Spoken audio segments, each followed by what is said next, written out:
Yo, people, what is good? Welcome back to my channel. Been a long time. Apologies, I've been a bit ghost in the last couple of days.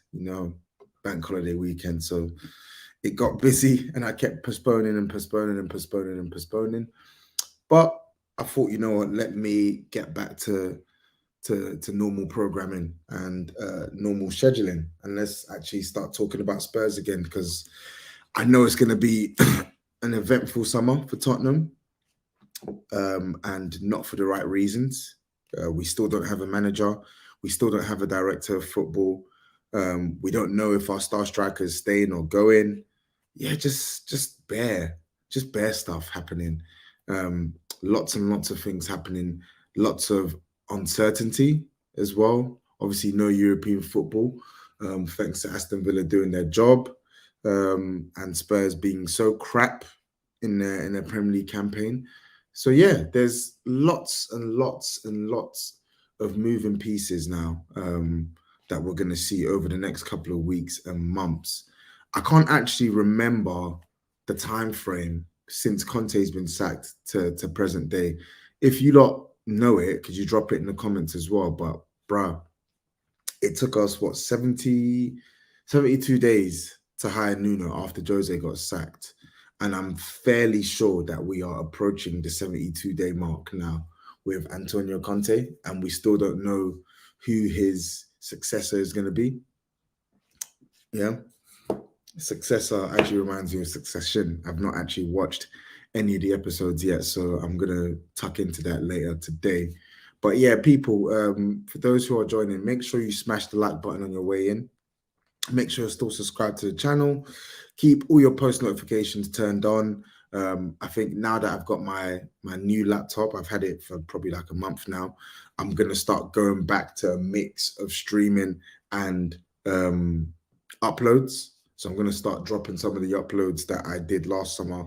Little 5-10 minute thing, sandwiched in between streams as well. So yeah, just look out for those. Let me know your thoughts, your comments. Let me know if you like it. Let me know if there's anything else you want me to talk about. So yeah, look out for that. I'm gonna probably drop one this week on End on Belly. I'm gonna drop one this week on End on Belly. So yeah, look out for that as well. Look out for all of that. Sorry, let me just go through some comments.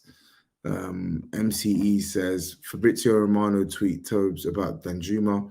Your club ain't serious, man. He would have been perfect replacement for Lucas alongside Kulu.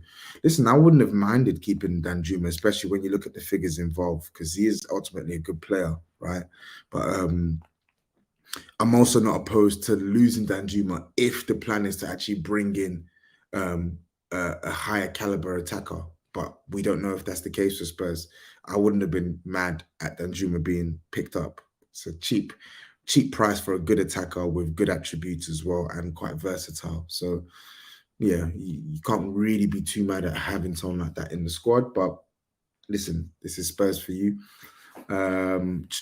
Ali says, I will never understand this club. Nagelsmann isn't the man for us, but Ange is it Ange or Ang?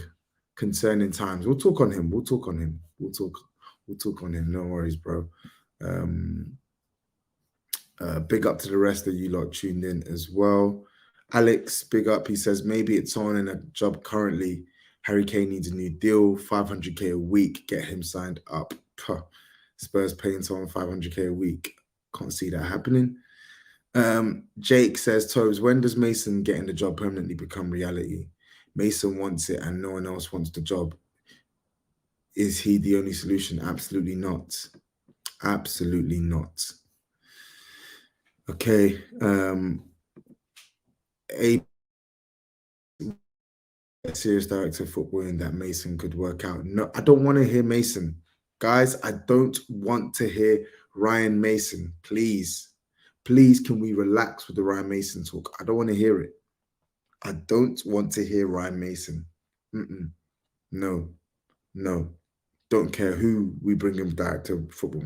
We could bring in Tixi, Begaristan or whatever his name is at Man City. We could bring in Monchi. We could bring in Campos. We could bring in elite directors of football, and I still wouldn't want Ryan Mason as our manager. No, no, no, no thanks. No Mason. No to Mason. No to Levy. No to Enoch. No to the lot. No, not having it. Not having that one. Sorry, not a chance. Not a chance.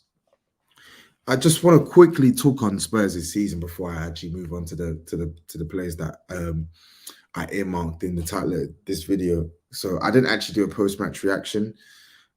Spurs won 4-1. I didn't have the time to do post-match reaction because I had to record a podcast in the evening. Spurs won 4-1. Pretty convincing victory. Sorry, I'm getting notifications from work. Pretty convincing victory in the end. Harry Kane, 30 Premier League goals for the season. First player in Premier League history to score across 26 separate Premier League matches. Listen, Kane campaign, fantastic goal scoring campaign in the Premier League. This is the second time he has hit 30 Premier League goals for Spurs.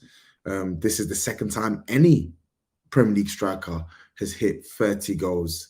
This is the first time any Premier League striker has hit 30 goals across 2 separate seasons. He had a really good game. Leeds were god-awful, man. Leeds were awful. Absolutely awful. Awful side. Get them gone. I'm glad we relegated them, to be honest. They're just the bad side. My ideal scenario was going to be Spurs to miss out on Europa Conference League and Leeds get relegated. So I got what I wanted. Win, lose or draw, I got what I wanted. And yeah, for me, pretty comfortable game. Leeds were really bad, really bad. Kane was good. Pedro Porro was good. I'm trying to think who else actually had a decent game there. Who else? I wasn't really impressed with Son. I thought Kulusevski was a bit poor. Yeah, but it was a good day out. It was a good day out. I'm trying to remember the goals. Kane scored 2, Pedro Porro scored 1, and Lucas Moura, obviously he got his send off. He scored 1. I'm not going to go in on Lucas. Everyone knows my thoughts on Lucas. Not going to go in on him. We'll just leave it at that. Thank you for the hat trick. Off you pop, right? But yeah, that's where my talk on the actual game ends. I'm glad that we don't have Conference League. A lot of people say, no, you're snobs, you're being a snob, etc. No, I don't think I am being a snob. The state of this squad is in pretty bad shape. The squad is in pretty bad shape, and the last thing we need is another European competition, which gives us the excuse that, oh, we have to keep this player. We have to keep this player. We're playing 2 games a week. We're playing 3 games a week. Like, I understand that it represents another opportunity to win a trophy, rightly so. But this, on top of the fact that the standard of the competition is not that good, you get probably like a third of the revenue you get in the Champions League, right? And the Thursday, Sunday schedule is hellacious. When what's the end goal? What's the prize? You get Europa League qualification if you win that. Something you can get if you try and go for the FA Cup, for instance, right? Do you get what I'm saying? I feel like Spurs not being in the Conference League can allow the team, the manager, the director of football, whoever they select, to actually spend a concentrated amount of time flushing out the dross in this team, like clearing out the dross and perfecting the starting 11. Start from basics, perfect the starting 11, and go for some of the domestic competitions, right? And then work your way up from there. Honestly, that's the way I see it. That's the way I see it. I don't really rate the Conference League. I think even the design of the Conference League, the Conference League was made for the teams that weren't good enough for the Champions League and the Europa League. It's that simple. And I'm not trying to say that Spurs are better than these sides right now. We're not. The table don't lie. We finished 8th. By our performance, we are not even good enough to qualify for the Europa Conference League. So why do I want to be in it? I don't rate it as a competition. Spurs aren't, on top of the fact that I don't rate it as a good competition, Spurs aren't good enough right now to go ahead and win that. We wouldn't take it seriously, and it would distract us from doing the necessary work we need to do towards our squad. So for me, I value the refreshing of our team much higher than potentially winning the Conference League, right? The risk for me outweighs the reward. It really does. So for me, I feel like this is an opportunity. I don't know whether Spurs are going to take that opportunity, but this is an opportunity, nevertheless, to try and actually make a concerted effort to remove the dead wood from this team. Remove the dead wood from this team. You're not going to be playing as many fixtures as you have done in recent years. Remove the dead wood from this team and then start from there. That's what we need to do. We need to establish our base first 11, right? Best first 11, and then build from there. That's what we need to do. That's what we need to do. But anyway, that's my thoughts on the Conference League, on Spurs, etc., and not being in Europe. Now, let's get into some of the news, man. Let's get into some of the news. So I'll start off with some good news. I'm going to share my screen now because I must admit this was annoying me. This was annoying me. So the Athletic have put out an article talking about the fact that Spurs are going to exercise the option to make Kulusevski's move permanent. Now this is great news for me. This is really good news for me. I must say, this is really good news for me. And it's good news for the club as well. It's great news for the club because this is a very talented player that we are able to pick up at a really good price, right? It says here, Kulusevski joined on an 18-month loan deal in January 2022 with an obligation for Spurs to buy the winger for 31 million if he played at least 20 games in the Premier League this season and Spurs finished in the top 4. Because Spurs finished outside of the top 4, the obligation only became an option to buy, but it's one Spurs are planning to exercise on a long-term deal for a slightly lower fee, which is the £25 million mark that Alistair Gold reported yesterday and Dan Kilpatrick reported yesterday. Because I was worried about this, because the way he was speaking, he speaks well on the club, but he wasn't committing his future wholeheartedly to the club, which for me implied that maybe something's a bit dodgy here. And then the way Ryan Mason was speaking as well, like why so cryptic? This should be straight, should be done deal, done dollar. Do you get what I'm saying? So yeah, people are saying my team's notifications giving them PTSD. Yeah, man. Sorry. You know how it gets with work. You know how it gets to work. Let me put this on mute. Yeah, I'll put that on mute. So yeah, no, like it was worrying me for a second, but you know that meme, that Denzel Washington meme, that that's how I felt when I read this and I read the news yesterday. Good.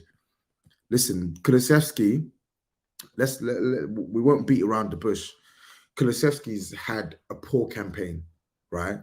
I categorize his campaign as good first half of the season with injuries and abysmal second half of the season, literally abysmal, like horrible second half of the season. And I think even his stats, I know his assist numbers weren't bad overall, but his goal return was pathetic for me, absolutely pathetic.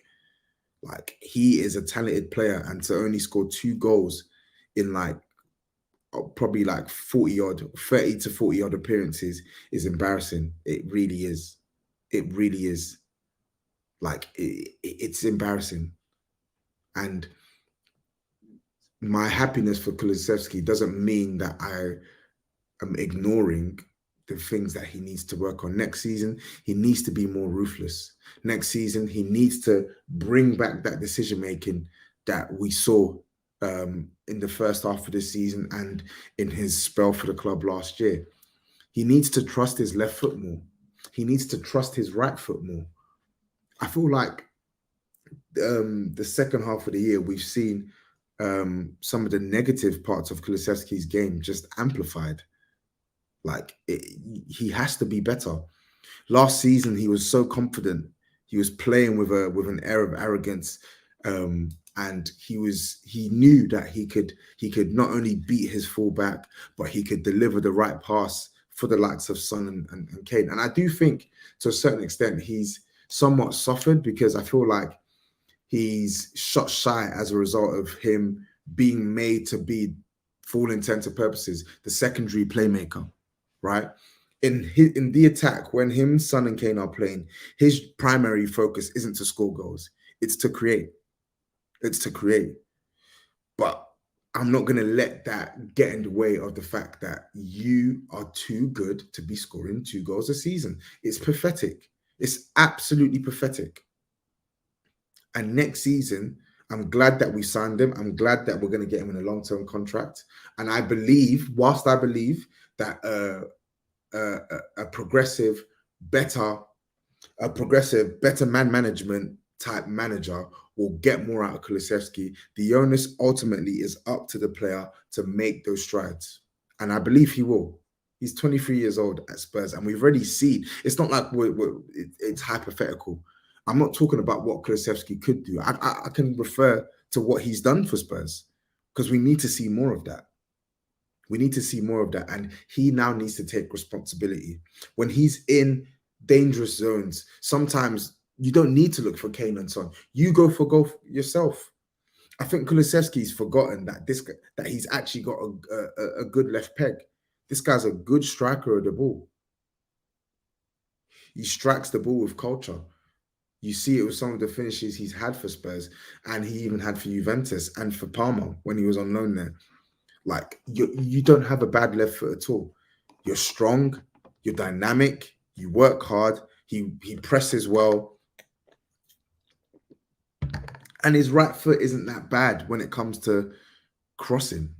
I think Kulusevski's issue out wide for me is he doesn't obviously have that blistering pace. And sometimes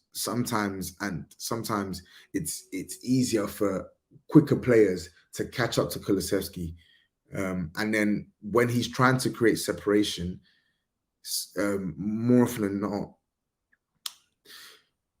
sometimes he beats his man with ease. Do you get what I'm saying? He comes inside, pause, and puts the cross in for the likes of Kane and Son. But sometimes it's quite easy to mark Kulusevski out because you know what he wants to do. He wants to come inside. Then sometimes when that is the case, make it less predictable for the opponent and go on your outside and use your right foot. Right? Use your right foot. The guy's a baller, man. The guy's a baller. I've got no doubts about that. But he just needs to start trusting himself more and start playing some good football because he has played some really, really bad football the last couple of months. And we need to see an improvement, right? We need to see an improvement. He gave us a real injection of quality in our surge for Champions League football last season. And we've repaid the favor by sticking with him when his form has dipped. Because it has dipped dramatically. Nobody can argue that. So now it needs to be a give and take thing at both sides. We've shown you the faith and we're gonna put the money down. We believe in you and we believe in your talent. Now it's up to you to show us what we're paying for. And I think he will.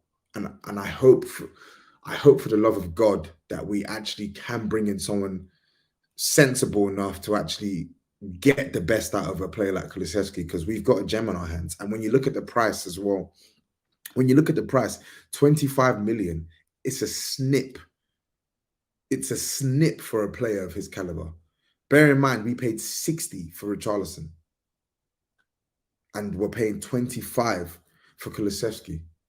Right? 25 million pounds for a player like Kulusevski. You cannot be mad at that at all.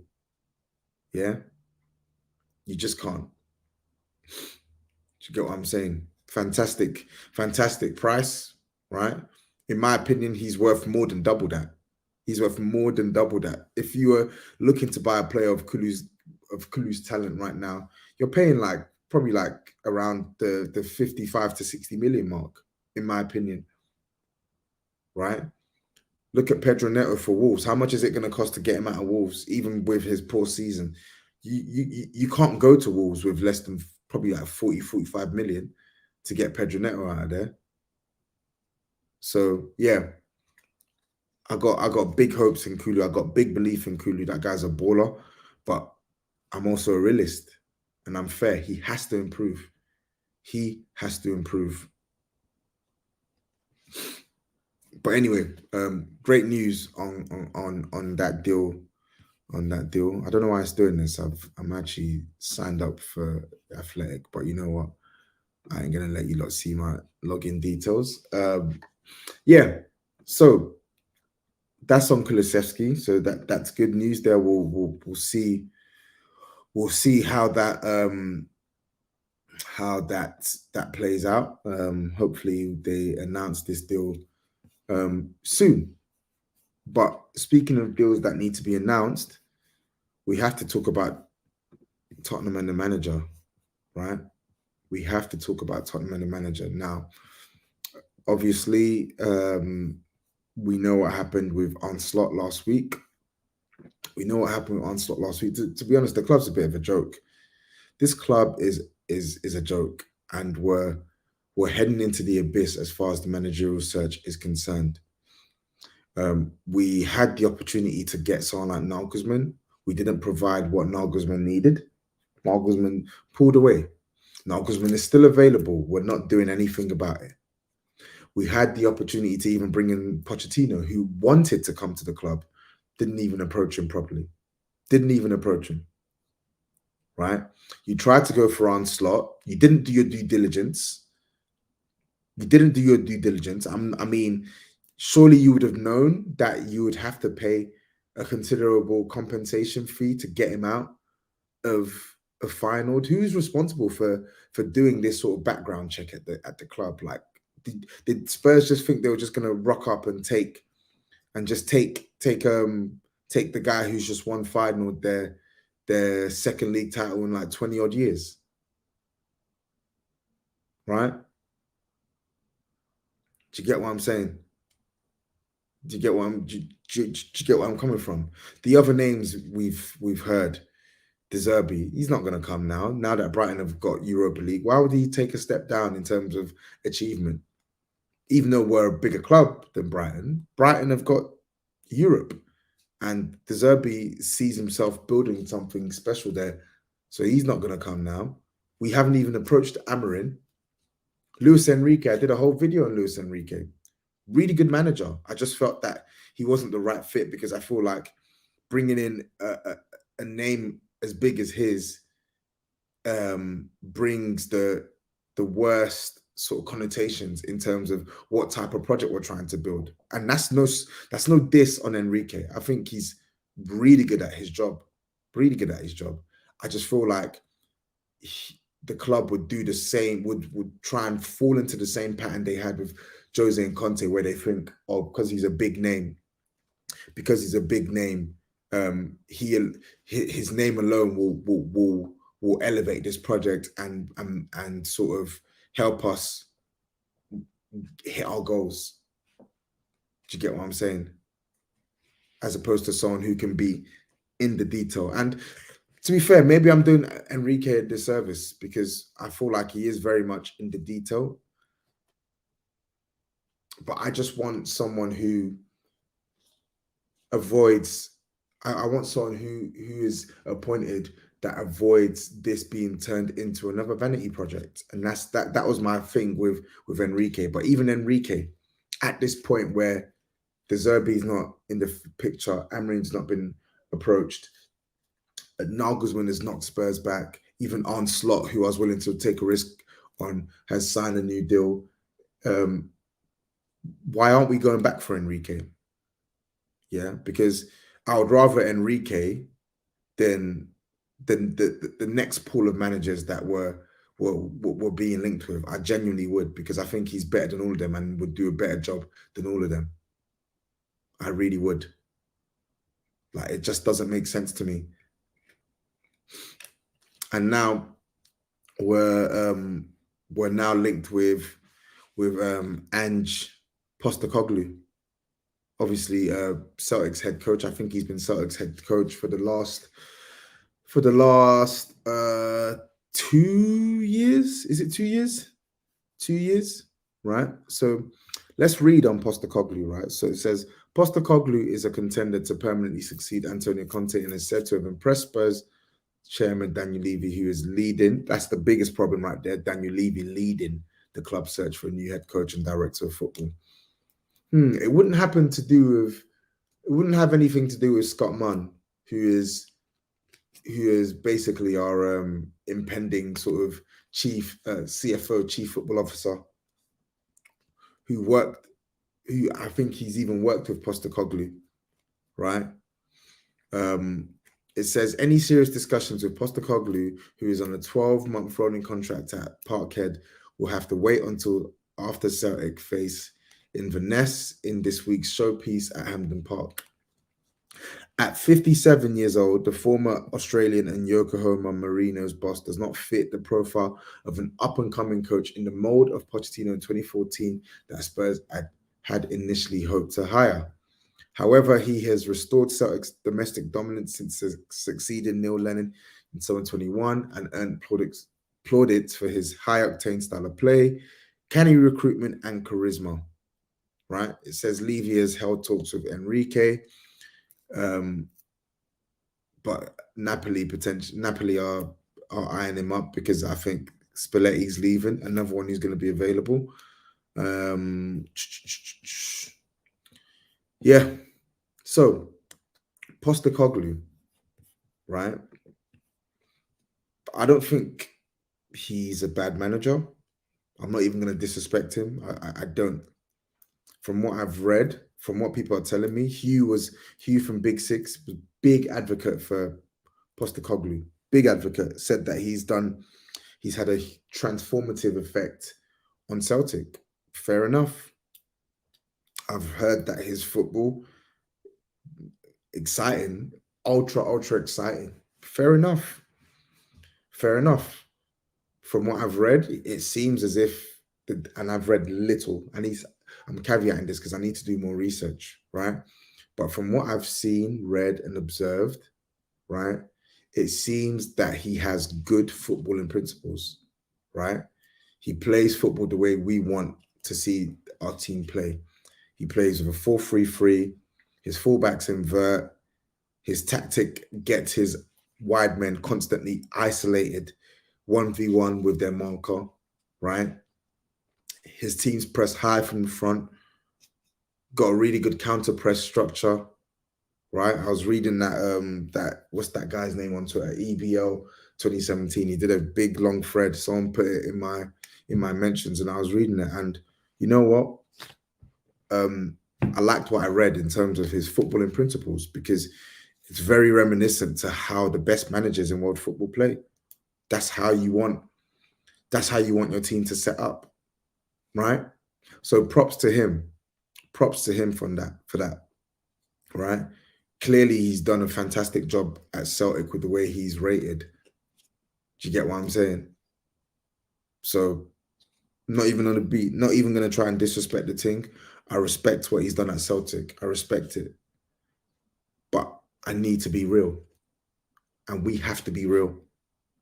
We just have to be real. The club were the one that set the mandate of a younger up-and-coming manager. Spurs fans didn't set that mandate. The club did. So then why are you speaking to a guy who's going to be 58 years old?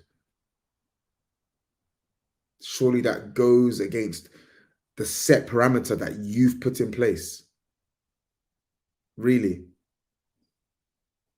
It don't make sense. It don't make sense. And then, whilst he has good footballing principles, we can't ignore the fact that he's managing in the SPL. Like, I'm sorry, I'm never, ever, ever, ever going to ignore that. And for some reason, people on Twitter are calling Spurs fans snobs for saying this. How?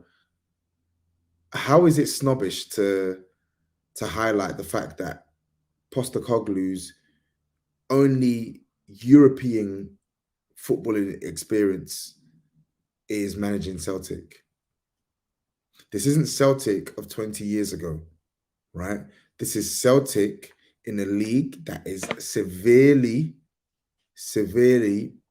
lacking in terms of funds, right? They don't have the funding to keep up with some of the best teams in Europe, and they don't have the quality to keep up with the best teams in Europe as a result of the funding.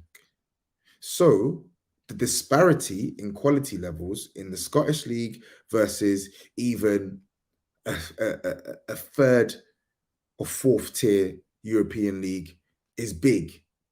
It's big, let alone the Premier League, right?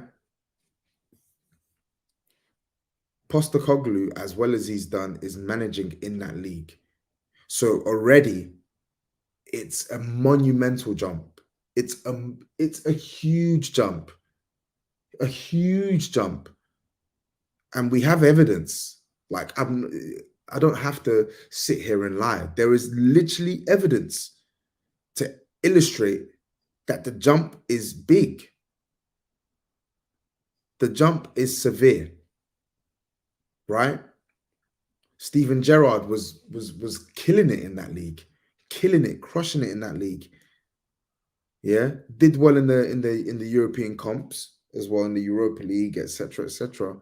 Van Bronckhorst did the same for Rangers. Was it last year or the year before?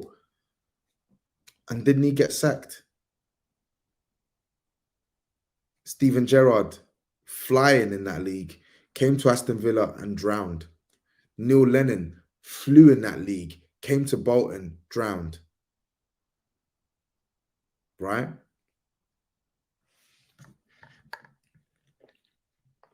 Brendan Rodgers. Brendan Rodgers, obviously, he was killing it at Celtic and then came back to the Premier League to manage Leicester. And I think Brendan Rodgers, overall, he did a good job at Leicester. It was just a terrible end to his Leicester stint where a criminal underperformance, right? But it wasn't just down to him. But even with Brendan Rodgers as an example, Brendan Rodgers didn't start his European football career in Scotland, didn't make his name in Scotland.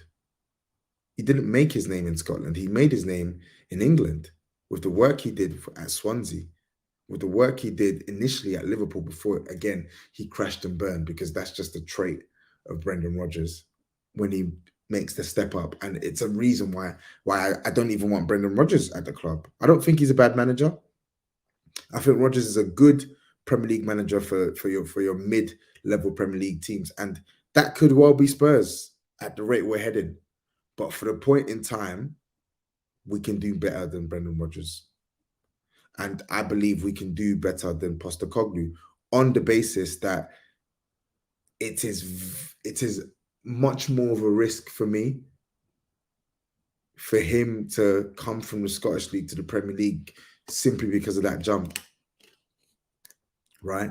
It's a huge risk. It's a big risk. And the thing is, if we were in a position where that was the only option, I still wouldn't understand it, and I still wouldn't be on board with it. But in fact, sorry, I still wouldn't be on board with it, but I could try and see where the club are coming from. But when there have been better managers available that the club have actively refused to speak to, and there are still better managers who you could see translating their quality to the Premier League better than potentially translating their quality better than Postecoglou, that aren't being approached, it makes me feel like this may not be the right decision.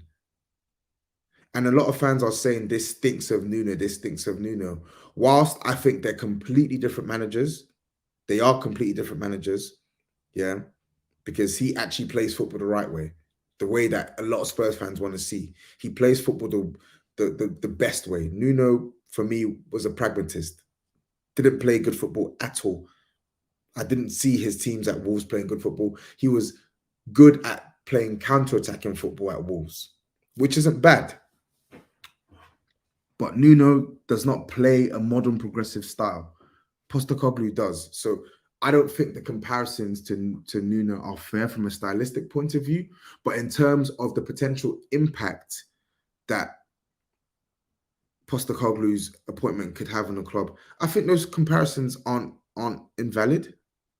If you're looking at it from a point of view where you're like, I'm worried about this, there are ample reasons for why I should be worried, and the club are ignoring those reasons and going ahead with it, why can't you?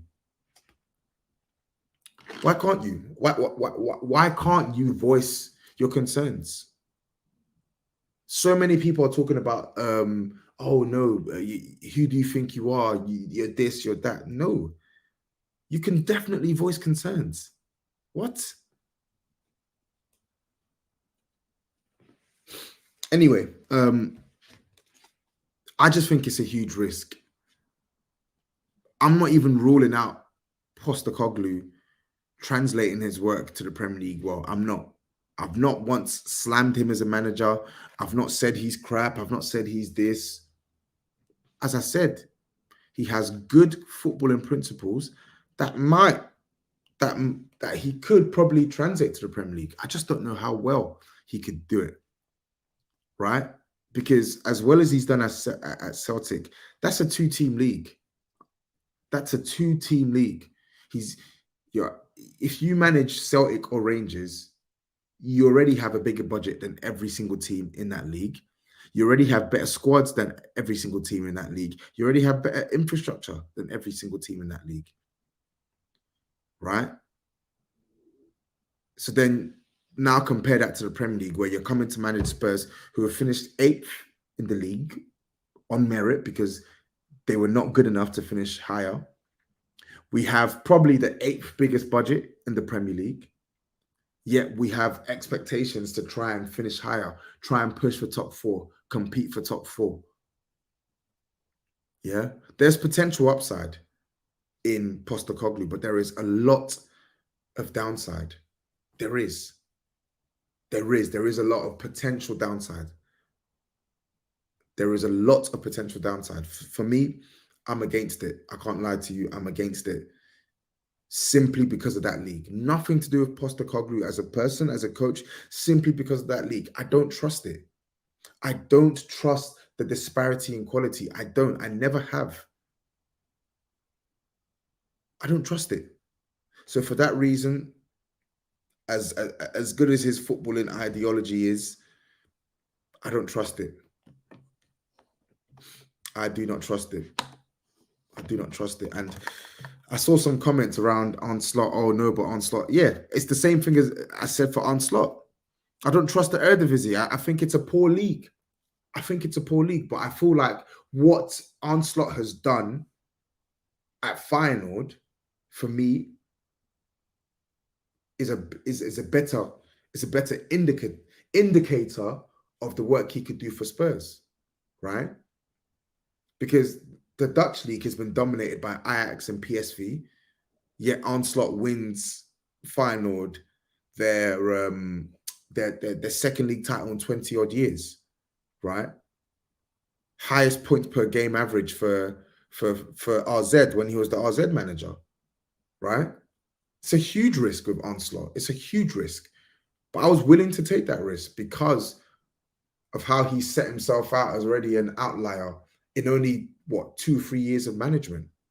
3 years of management. Postecoglou is 58 years old, and I get it. I get it. You're never too old. You're never too old. I just don't understand why we have to now take this risk, because it's a risk. Why do we have to take this risk now in the position we're in? Why? When everything is so unstable, why do we have to take the risk? Why?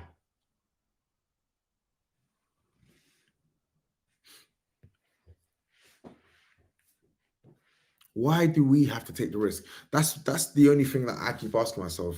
Postecoglou could potentially be good, but it's a risk. So why do we have to take it now at this stage where we have no director of football, where we have our star striker potentially leaving the club? Why is it us that has to take this risk?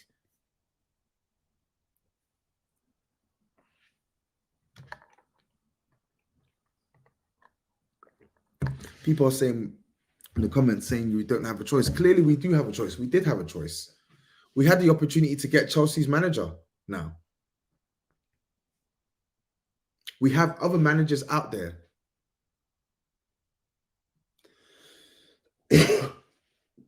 That's what I think on it anyway. But I'm literally I'm open to debate. I need to do more research on him. Yeah.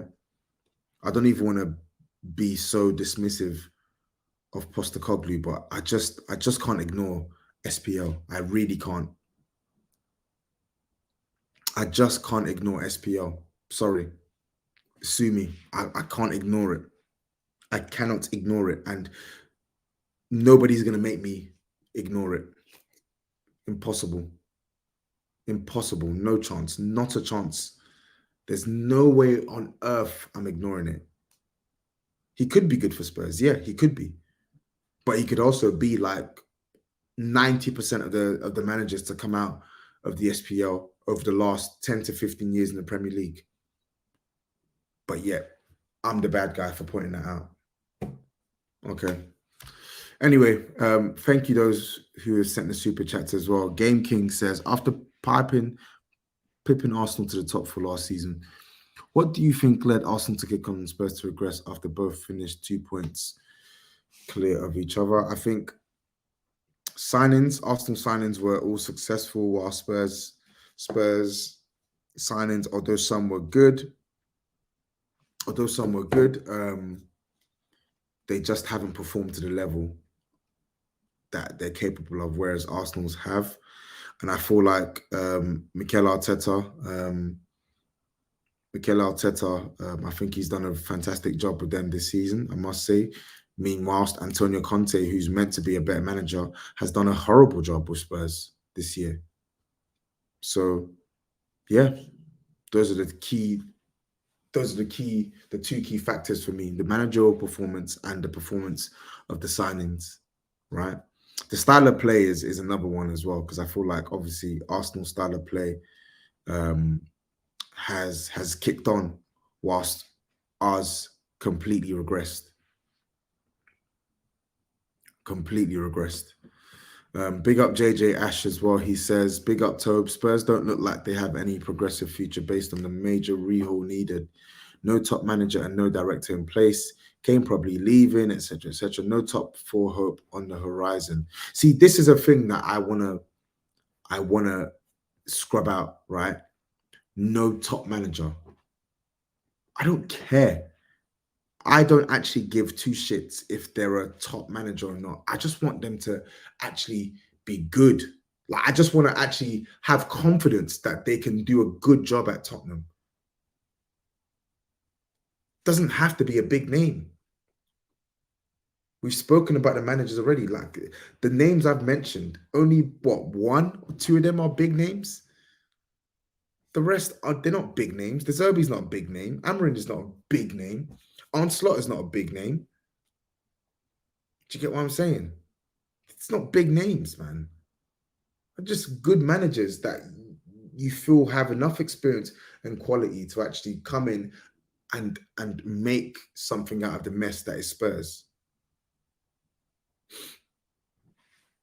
So, yeah, simple.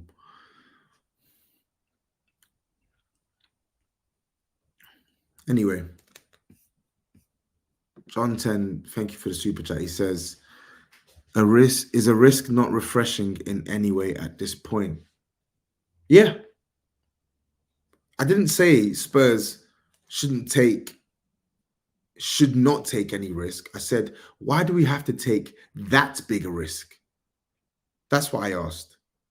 Because Arne Slot is a risk. Any manager in theory hire is a risk, right? Even Nagelsmann, as great as he is, he's only managing the Bundesliga. We don't know how well his methods would translate to Premier League, but you know that you know the work he's been mashing. He represents less of a risk than Postecoglou. De Zerbi represents less of a risk than Postecoglou, even though he's not going to come to Spurs. Even Amarin represents less of a risk, in my opinion, than Postecoglou. Right?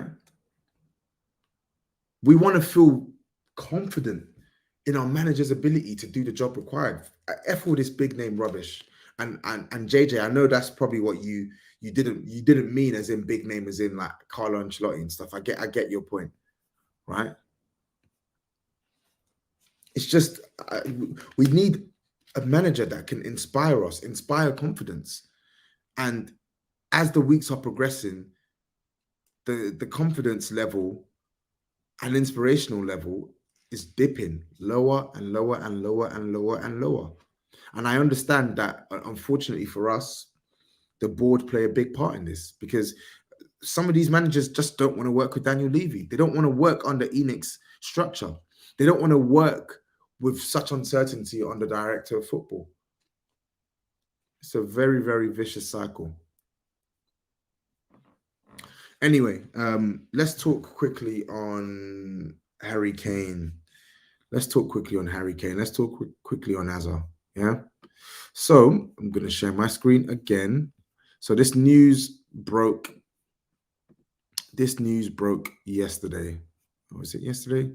Yeah, yesterday. So Karim Benzema is seriously considering a mega deal from Saudi Arabia to join Al Hilal in a move that could have a major effect on the summer transfer market.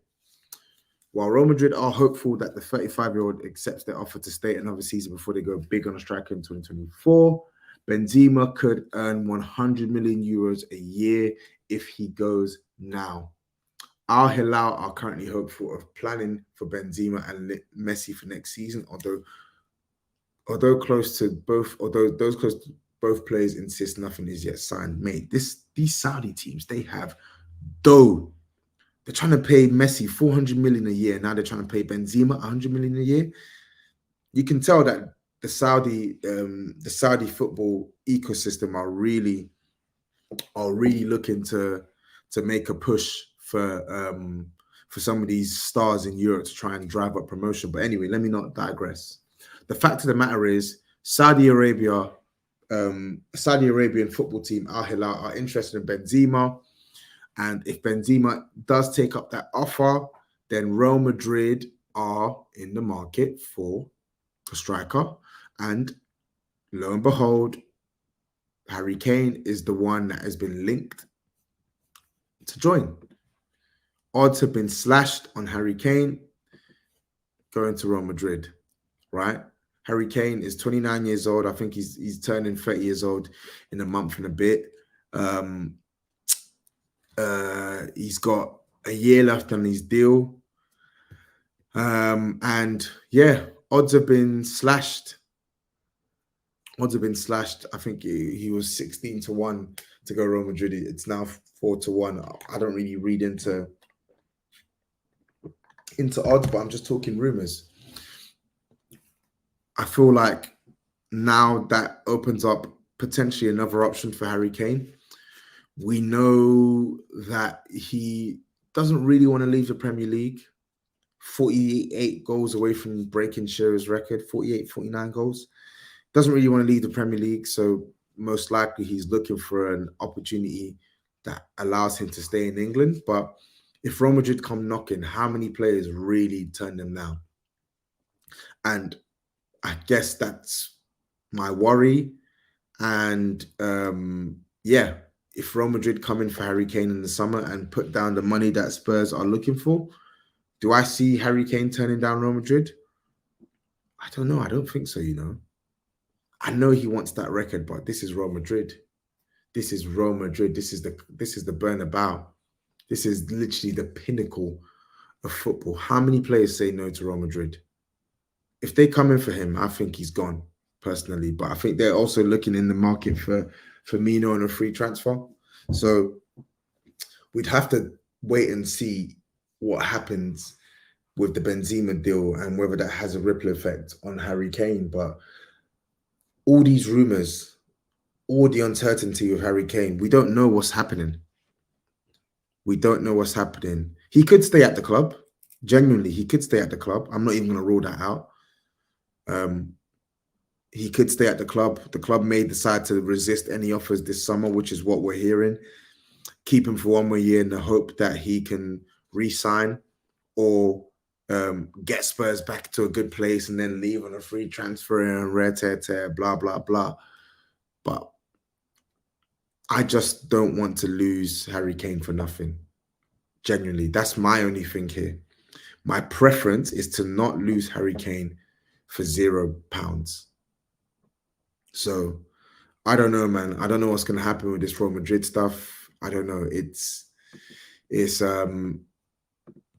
come out of nowhere, to be honest. And I feel like it's definitely an avenue that Kane's camp probably haven't really given much thought to up until recently. So the last thing we need is a whole long-winded saga in the summer with Harry Kane. I feel like, me personally, I want a resolution. I want a resolution. If they're gonna say that they're gonna keep him for one more year and resist any offers, come out and say that. Levy, you come out and say that, right? I wouldn't necessarily be 100% happy with the fact that Harry Kane can leave on a free transfer for nothing. But if that's the position they're going to take, then fine. Just give us a position. Give us direction.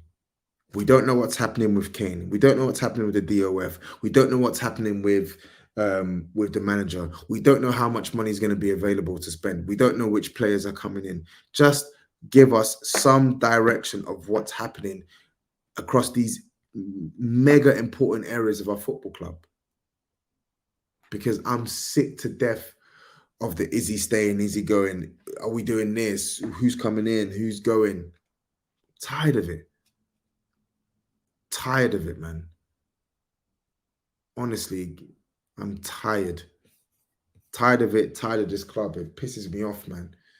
Just so crap at planning. Anyway, that's all I wanted to say on Harry Kane. We need to watch the space and see what happens with Madrid, potentially Man United. I don't know who else are potentially looking at Harry Kane, but we need to watch the space.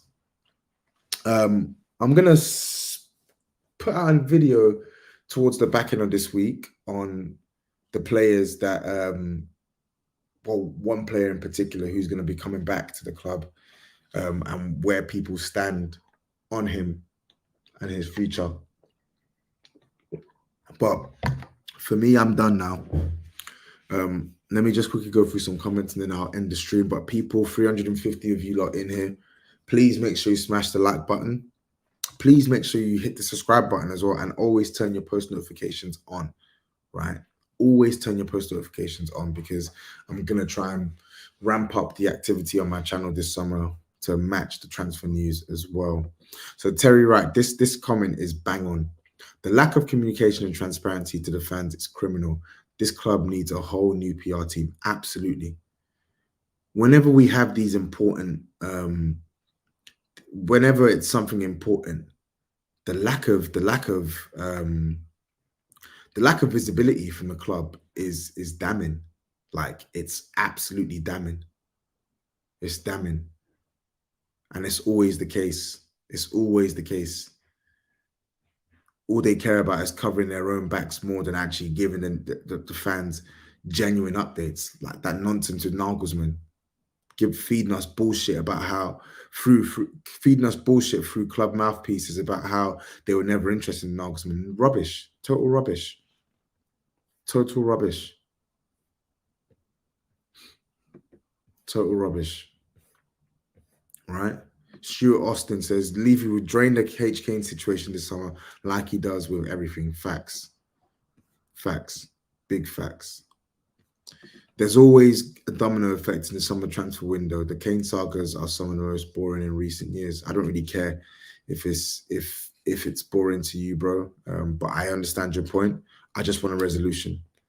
If he's staying, let's start building. Let's start building our squad with a view to keep Kane, and let's bring in the midfielders and defenders. If he's going, let's start planning on who is actually going to replace him, how we're going to play without Harry Kane, etc., etc. I just don't want it lingering on and on and on and on. Yeah, do you get what I'm saying? Big up Mudit for the super chat. He says, Tobes, what would you say is Spurs' identity? It has always seemed like signing underrated players and bringing up the youth, Bale, Modric, Kane. Kane was academy. Thank you for the super chat, first of all. If we're talking pre-Champions League, that was the case. Spurs' USP was buying young, predominantly English players and putting them through their football ecosystem. Tom Huddleston, Danny Rose, Aaron Lennon, British players as well, Gareth Bale, Michael Dawson. Do you get what I'm saying? So that was the case. Buying young, developing them, and with a hope that they propel the team and then you make a profit out of them. That then transitioned into still buying young, but resisting the urge to sell our best players or making sure we got the best value for money for any player that wanted to leave. And hiring managers who were playing progressive styles. Do you get what I'm saying? Harry Redknapp, front-footed coach. Pochettino, front-footed coach. AVB was didn't really see swashbuckling football at Spurs, but I get the intention. Martin Yole, exciting football at Tottenham as well. I just feel like there is no identity at Tottenham now. I hate even speaking about identity because I just think the whole thing is cringe, but there just isn't. We don't really know what we want to do. We're a bit of a chameleon. We just adopt whatever it is that the manager that we hire wants. There's no set strategy, right? Like in technology, for instance, when you work in technology, like you've got like most companies, they have like their IT architecture guidelines, right?